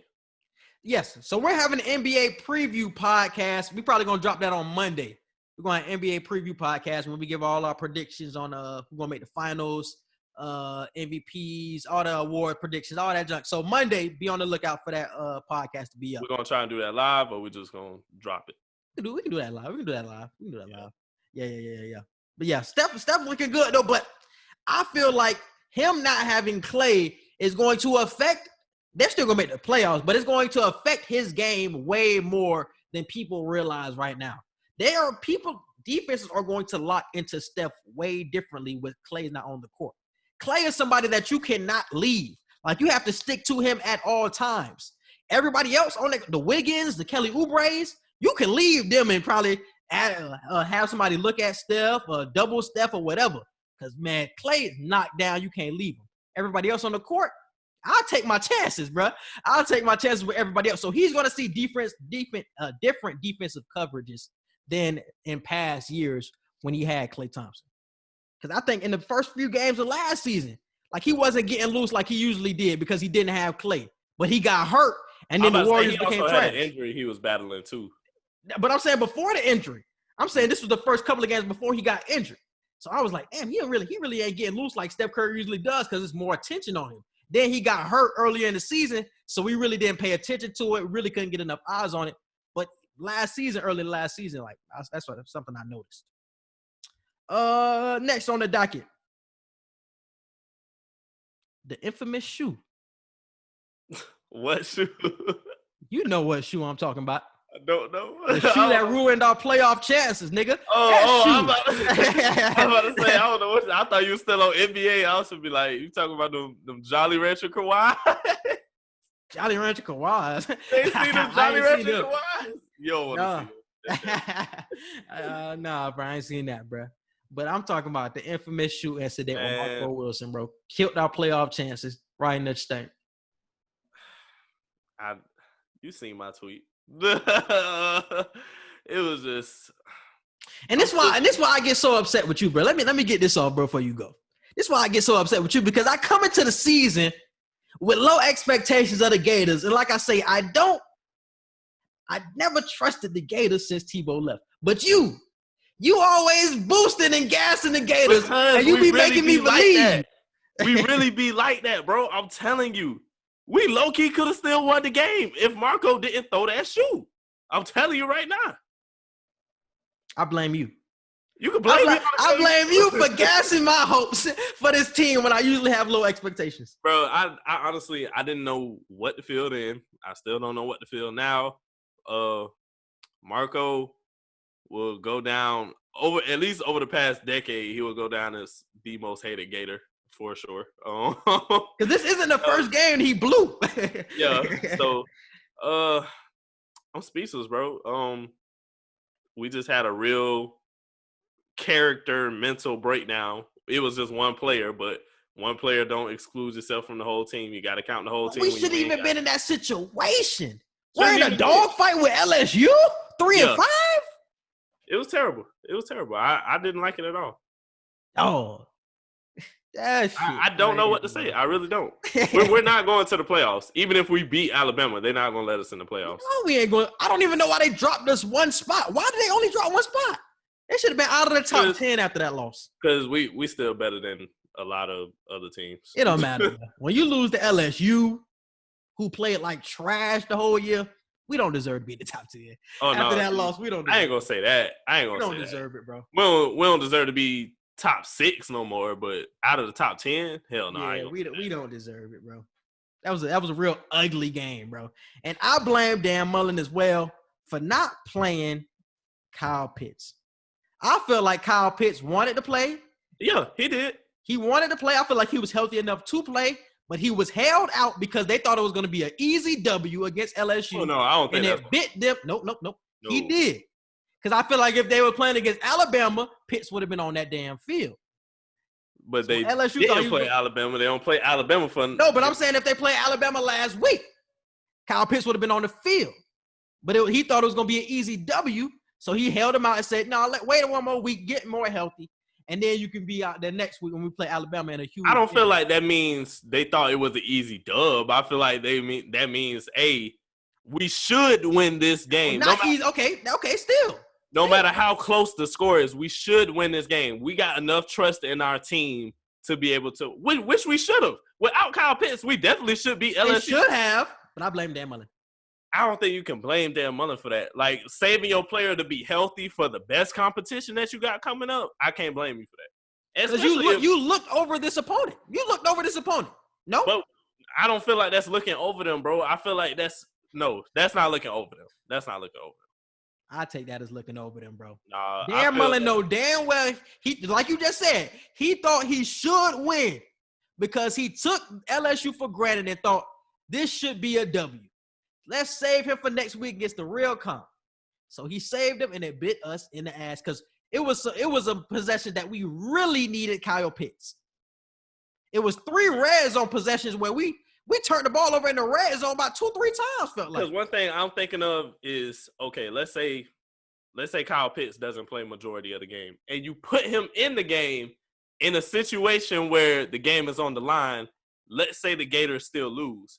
At that point, there's going to be a lot of question marks like, did y'all just risk Kyle Pitts' safety just to try to win the game, and y'all still lost? You got to think about that. Game. You got to think about that. Risking the safety by playing them next game, though. No, it's not. That's a whole extra week that you have to recover. You got 2 weeks to recover. That's totally different. That's totally different, bro. I'm trying to give you the perspective of what the media think. Majority of the outside. If he would have played, nobody questions it.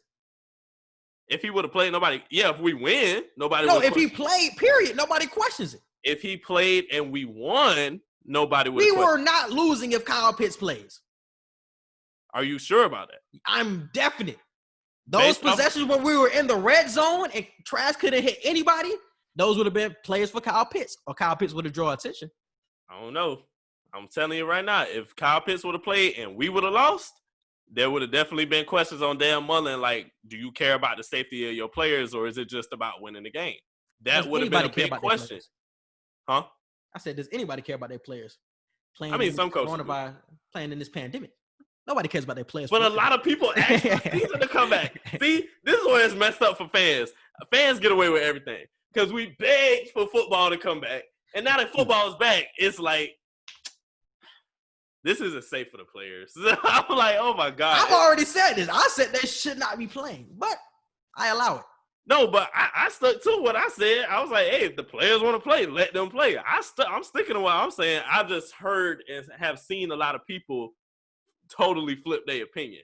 I've seen a lot of people say, man, why can't they play? Like, the virus ain't that serious. And then the players actually start playing, and then certain teams got to cancel games. Certain players get sick. And then the same people that you've seen say, hey, they need to play.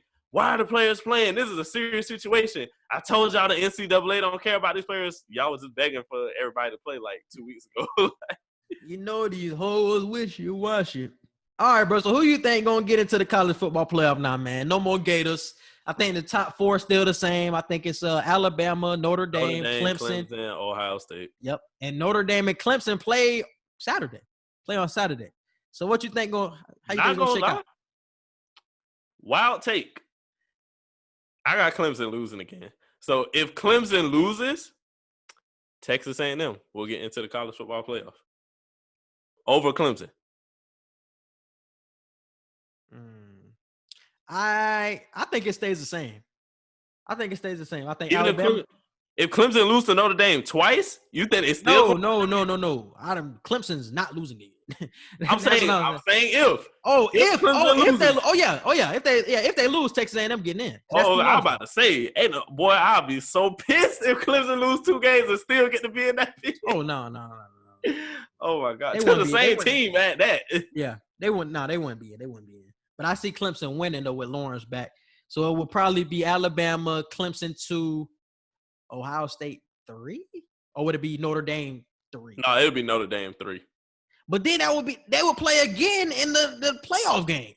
Oh shit! And you wouldn't want that. Okay, so you would well, have to drop Notre Dame to number 4. Yeah, you'll have to. Yeah, okay. And then it will be Ohio State. I'm thinking about the level of like. Yeah, because if you were thinking like that, then it would be Clemson Notre Dame. But you can't have that 3 games in a row. You can't have that. I'm just thinking from a playoff perspective. So, but that's how I predicted though. So Alabama, Clemson, not Notre Dame, Ohio State, Notre Dame, and then Notre Dame. So I probably would have it. I got Clemson losing, so mine would be Alabama, Notre Dame, Texas A&M, Ohio State. And you said even if Florida win, you don't think they get in? Nah, I told people from the beginning of the season, Florida can't lose at all. Florida just literally. But they lost once and still had a chance. But they were still going to find a way to keep us out. You see, they kept us at 6 long ass time. If you beat Alabama, you're in. Okay, well, yes, if we beat Alabama, we in. But I'm saying worst case scenario, let's say we got 1 loss and we lose at the end of the regular season, we lose the SEC championship. They're not letting us in, even with 1 loss. They're not letting us in with 1 loss or 2 losses with a win over Alabama. Florida has to literally be undeniably perfect. Undeniably. That's not no true. Question. That's how Florida has to be. That's not true. Florida got to stop losing games they should win. Well, yeah, that's what they should stop doing. They can't blame anybody else but themselves, bro. It's their fault. So, let's move on. Because I don't even want to talk about it no more. that shit blows me. It was out of my head until you brought it up. That shit really blew me though. But let's move on to social media wants to know, bro. Found this one question on Twitter, real interesting. If you could change one thing about your favorite team in any sport, what would it be and why? If I could change anything.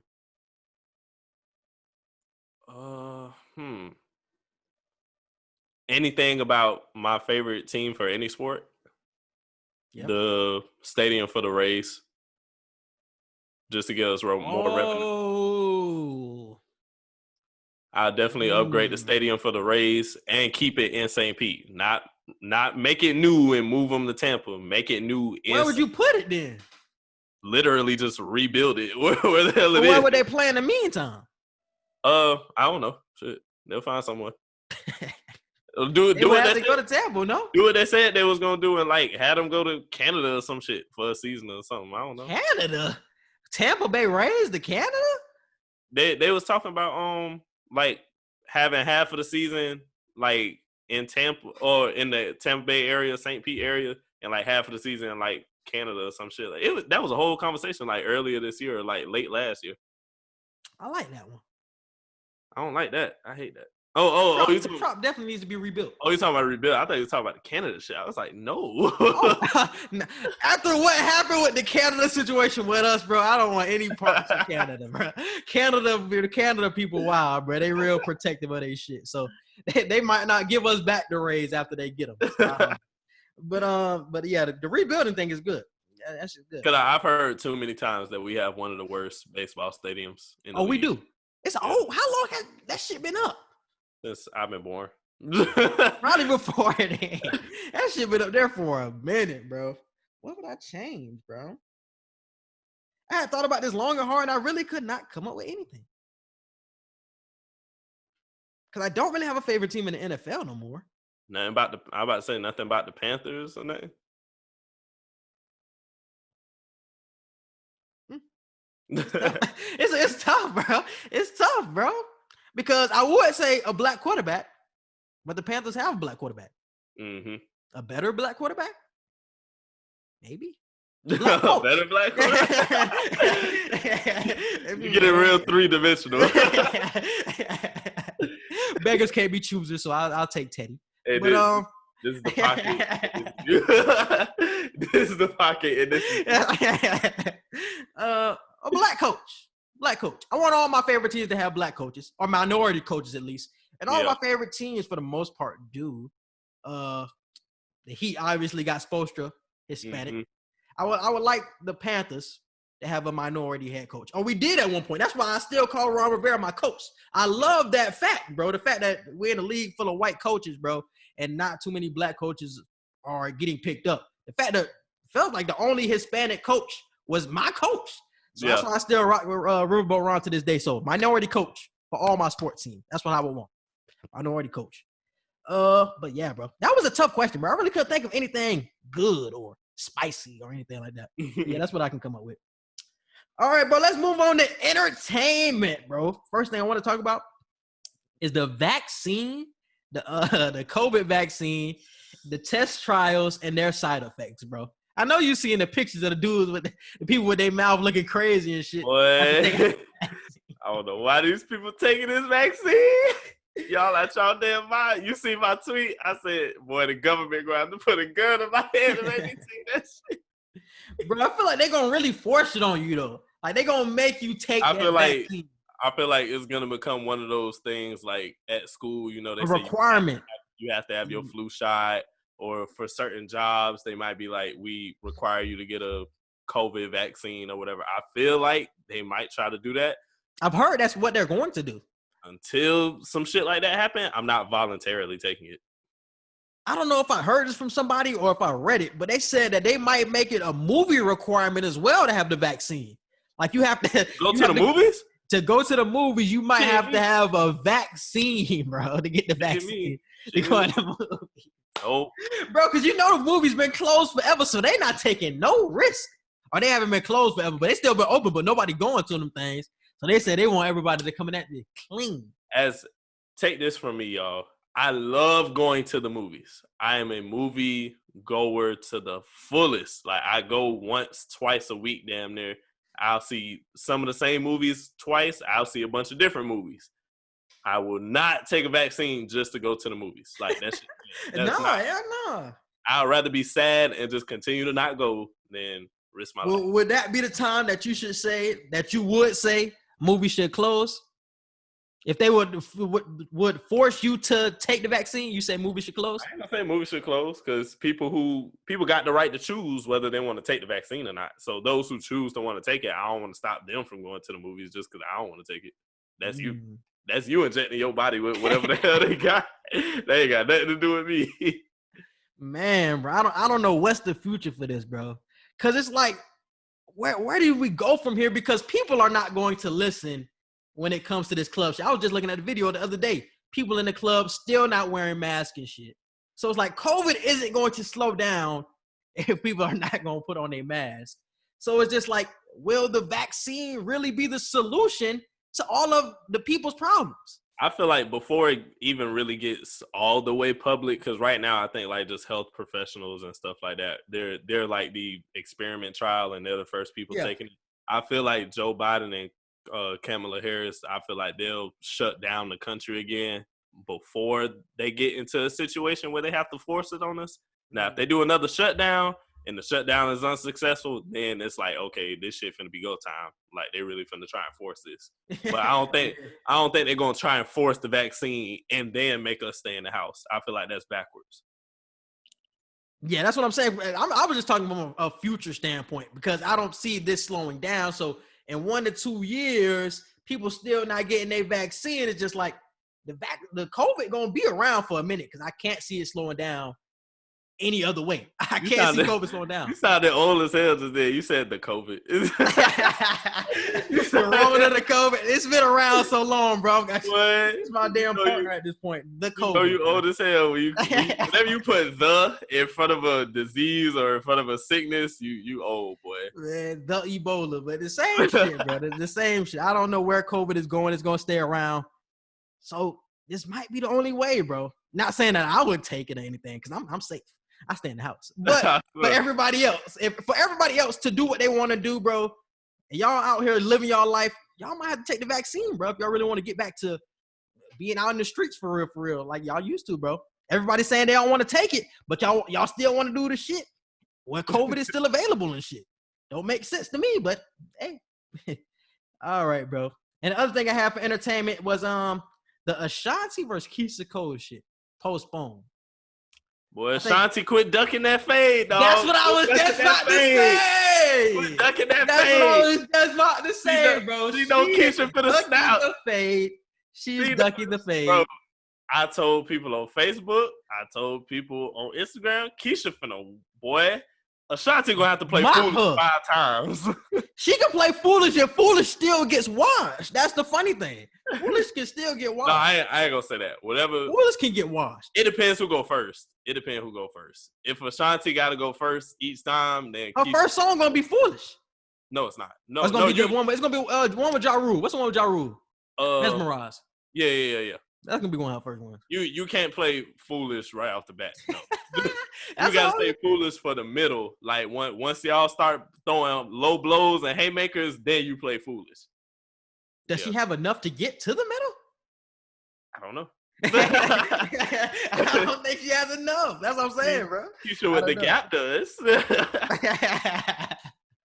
Bro, Keisha looks so good, bro. I seen that picture. Keisha, she was ready for that battle, boy.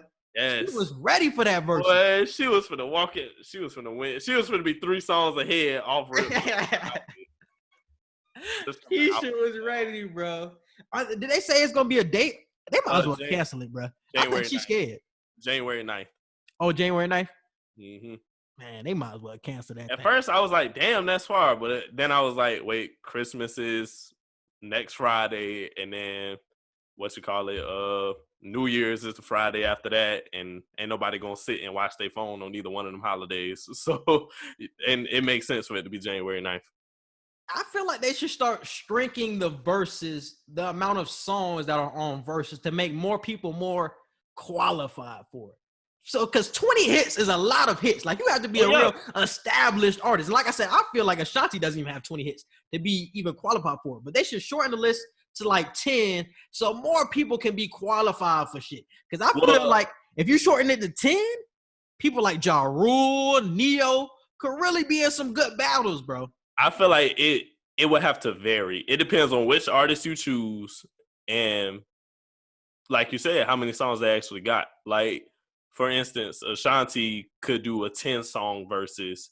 Keisha Cole could damn near do a 20-song versus. Jeezy and Gucci, they both had enough songs. Yeah. They could do 20 songs. You know, Snoop Dogg, when he did his verses, Snoop got hundreds of songs that he could fucking do. Yeah. Like, you know what I'm saying? So it depends. Now, somebody that just don't want to do it but should do it, Bow Wow. Bow Wow could do 20 songs. Bow Wow could do 20 songs.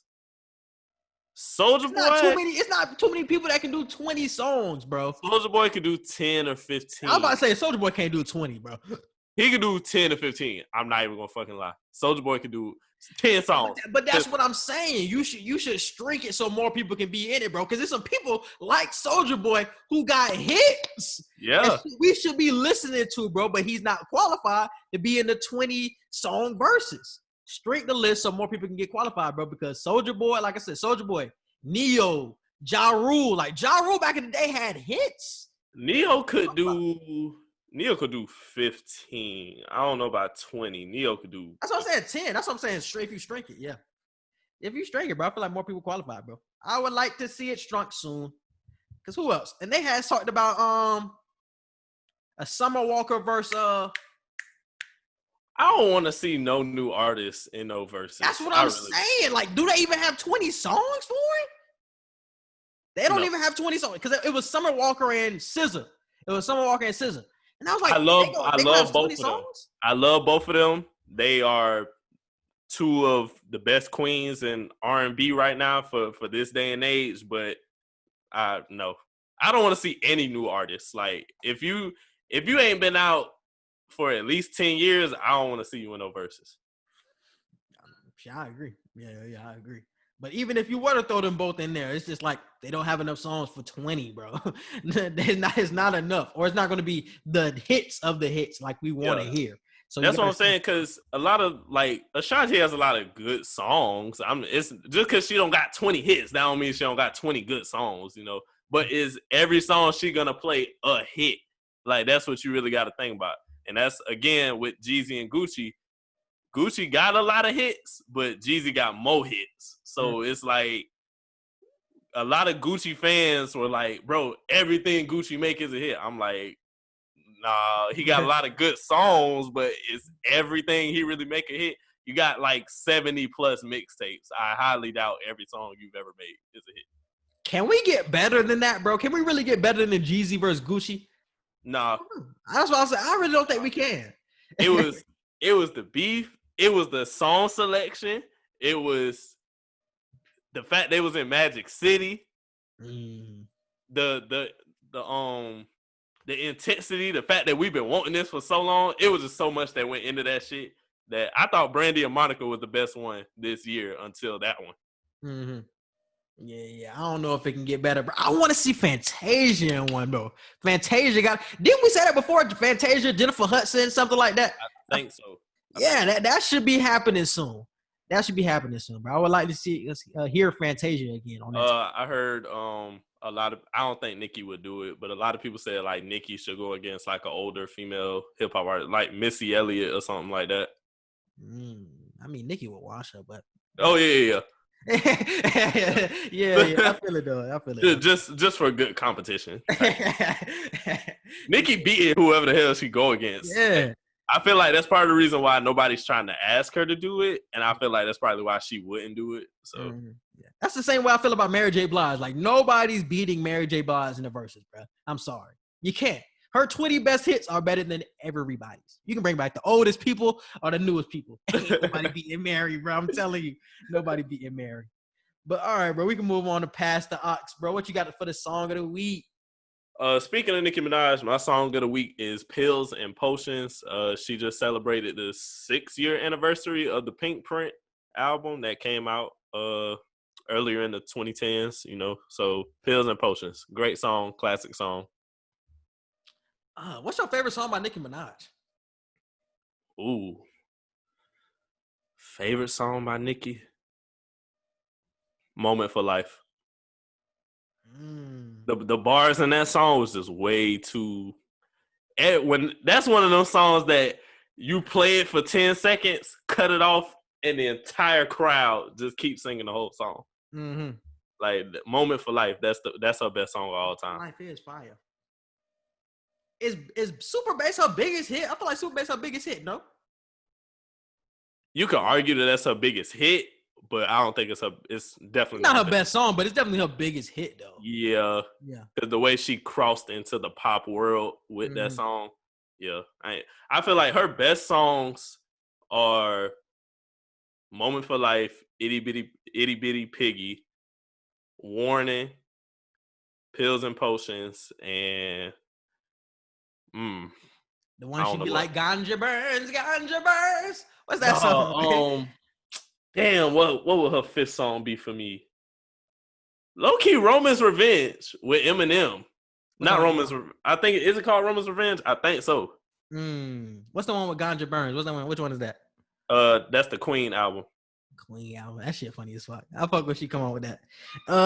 My song of the week is 50/50 by Timeless Beats, bro. Listen to a lot of instrumentals, bro, but that Timeless Beats, one of the best producers, bro, out there, bro. Definitely check out Timeless Beats, 50/50. And I think that's it for the pod, bro. You can hit them with the social media. You can follow us on Twitter at QE Podcast 1. You can follow us on Instagram at QANDE Podcast. I did change the name. We had a lot of underscores in there at first, but for some reason they wouldn't let me do it the way I wanted to do it now back then when I made it. So I changed it to what it should be. So QANDE Podcast for the Instagram. Our Facebook page, Q&E Podcast. Don't forget to like it and follow it so you can see anytime that we drop content on Facebook. Our email, QANDEpodcast@gmail.com for any business inquiries, questions, concerns, fan mail. We'll make sure to get back to you on there as soon as possible. Don't forget to subscribe to our YouTube channel. Click the notification bell so you can see anytime that we drop new episodes. You can reach Quincy on Twitter at Q_Hicks3. You can reach me at EdgarMartin97.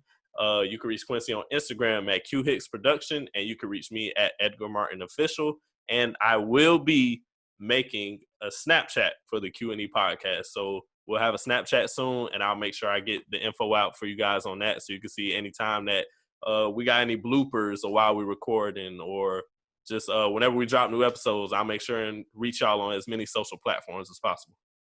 Yes, sir. And definitely subscribe to us on all of our podcast platforms. We're on Apple Podcasts, Google Podcasts, Spotify, iHeartRadio. Man, wherever you listen to podcasts, we are there. Subscribe to me on YouTube. Almost at 200K not 200K. Whoa. I was going to say, damn, boy. Hey, one day. 200. Boy, 200. Almost at 200 subscribers on my personal YouTube channel, bro. Definitely go ahead and subscribe. Like Edgar said, subscribe to the podcast YouTube. I think we still at 130 on that one. Definitely got to pick that one up as well. And I think that's it for the podcast, bro. Anything else? Nope. Oh, we apologize to y'all. We ain't got no Christmas. Yeah, bro. We tight with that, bro. Ain't none of that. Hey, probably in January we have another contest. Probably be back right. But right now, Christmas. Yeah, I know we tried to get y'all something for the holidays, but it's tight right now. I got 2 godsons I got to get stuff for. Still got to try and get stuff for my fam and everything. So money is definitely not what it is right now. Yeah, man. And I think that's it, man. We appreciate y'all for listening, and we out. Peace.